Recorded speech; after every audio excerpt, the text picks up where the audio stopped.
ফাতেমা রে, ও ফাতেমা, আমি তোমার কাছে একটা খবর জানাইতে চাই। ও আব্বাজান, আপনি কি খবর জানাইবেন? আপনার কাছে জানতে চাই। মাইয়ারা তো বাবারে বেশি ভালোবাসে, ছেলেরা মারে বেশি ভালোবাসে। ফাতেমা চোখের পানি ছেড়ে কয়, বাবা, ও বাবা, আপনি কি বলবেন বলেন না রে আব্বা। এতদিন হয়ে গেছে, আপনি তো আমারে কোনো কথাও বলেন না। অসুস্থ অবস্থায় আপনি আপনার হুজরা মুবারকের মধ্যে শুয়ে থাকেন। আমার দয়াল নবী কয়, রে জগৎবাসী, আমি যখন অসুস্থ অবস্থায় আমার হুজরা মুবারকের মধ্যে শুয়েছিলাম, আমার আল্লাহর নবী বলেছেন, মা বাইনা বাইতি ওয়া মিম্বারি রওজাতুম মির রিয়াদিল জান্নাহ। নবীর রওজা থেকে নবীর ঘর পর্যন্ত এটা জান্নাতের একটা টুকরা। এই জান্নাতের নাম হলো রিয়াজুল জান্নাহ।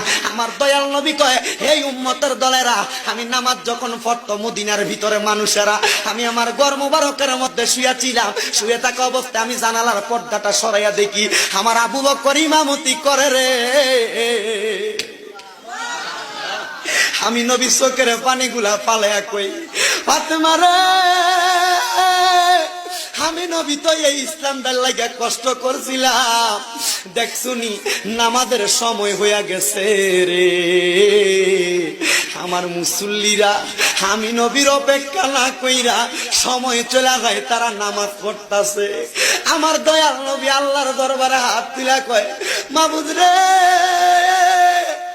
ও দয়াল আল্লাহ, কিয়ামতের আগ পর্যন্ত আমার উম্মতেরা যদি এমন ভাবে নামাজ পড়ে রে, আমার উম্মত রে, তুমি আল্লাহ জান্নাত ছাড়া জাহান্নাম দিও না।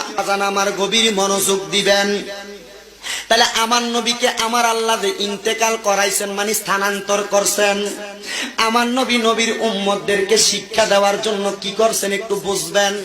বাজান আমার দয়াল নবী মিলাদুন নবীর আলোচনার ধারাবাহিকতায় আলেমগণ হুজুরগণ অত্যন্ত সুন্দর আলোচনা করেছেন বাজানো।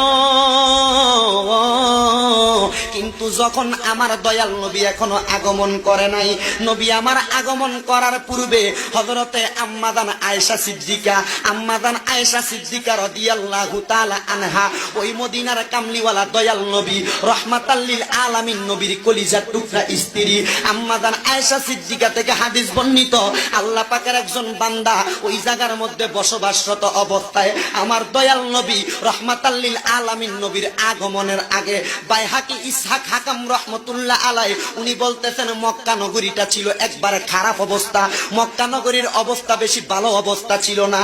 আমার দয়াল নবী আগমন করার পূর্বে ওই মক্কা নগরী মানে নবীদের বাড়ি মুবারক, তার সামনে নবীর হুজরা মুবারক, ঘর মুবারকের সামনে একটা ইহুদি বসবাস করত। ওই ইহুদিরা ওই জায়গায় থাইকা ব্যবসা বাণিজ্য করত, কাজকর্ম করত এবং তার মাল সামান গুলা মক্কা নগরীর মধ্যে বিক্রি করত।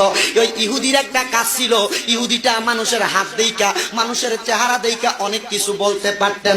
ওই ইহুদিটা যখন বলতে পারতেন, ইহুদিটা একটা অভ্যাস ছিল, সে বেশি বেশি তাওরাত কিতাব তেলাওয়াত করতেন। কি কিতাব? জোরে কর না, কি কিতাব?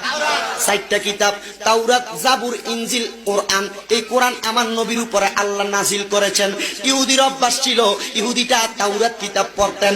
ইহুদিটা যখন তাওরাত কিতাব পড়তেন রে, তাওরাত কিতাব পড়তে পড়তে পড়তে পড়তে পড়তে পড়তে উনি তাওরাত কিতাবের এক অংশের মধ্যে পাইলেন, তাওরাত কিতাবের মধ্যে লেখা আছে কুরাইশ বংশ নামক একটা বংশ আছে, ওই বংশের মধ্যে অনেক মানুষ বসবাস করে। কিন্তু আমার আল্লাহ পাক রব্বুল আলামিন আখিরি জামানার মধ্যে হযরতে খাজা আব্দুল্লাহর ঘরের মধ্যে, হযরতে মা আমেনার রেহমানি এই কুল মুবারকের মধ্যে আমার আল্লাহ পাক রব্বুল আলামিনের ইসলামটাকে পরিপূর্ণ করার জন্য এমন একজন নবী পাঠাইবো, যেই নবীটা হবে রাহমাতাল লিল আলামিন। সুবহানাল্লাহ।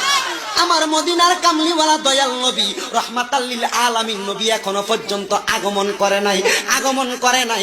ওই ইহুদি লোকটা ওই জায়গার মধ্যে বসে থাকা অবস্থায় ব্যবসা বাণিজ্য করে, দোকানপাটে অনেক মানুষই তো আগমন করে। অনেক মানুষের মধ্যে কুরাইশ বংশীয় লোকগুলারে 12ই রবিউল আউয়াল সোমবার দিন আসার আগের দিন রবিবার রাত্রবেলা ওই ইহুদি লোকটা কুরাইশ বংশের মানুষে ডাক দিয়া কয়, কুরাইশ বংশের মানুষেরা রে, ও কুরাইশ বংশের মানুষেরা, তোমরা কি একটা খবর জানোনি? বলে কি খবর? আজকে কি তোমাদের বংশে এমন কোন মানুষ আসছে, এমন কোন সন্তান জন্মগ্রহণ করছে? কুরাইশ বংশের লোকেরা কয়, আমরা তো এমন কোন সংবাদ জানি না। হঠাৎ করে ওই ইহুদি লোকটা ডাক দিয়া কয়, তোমরা যেহেতু কোন সংবাদ জানো না,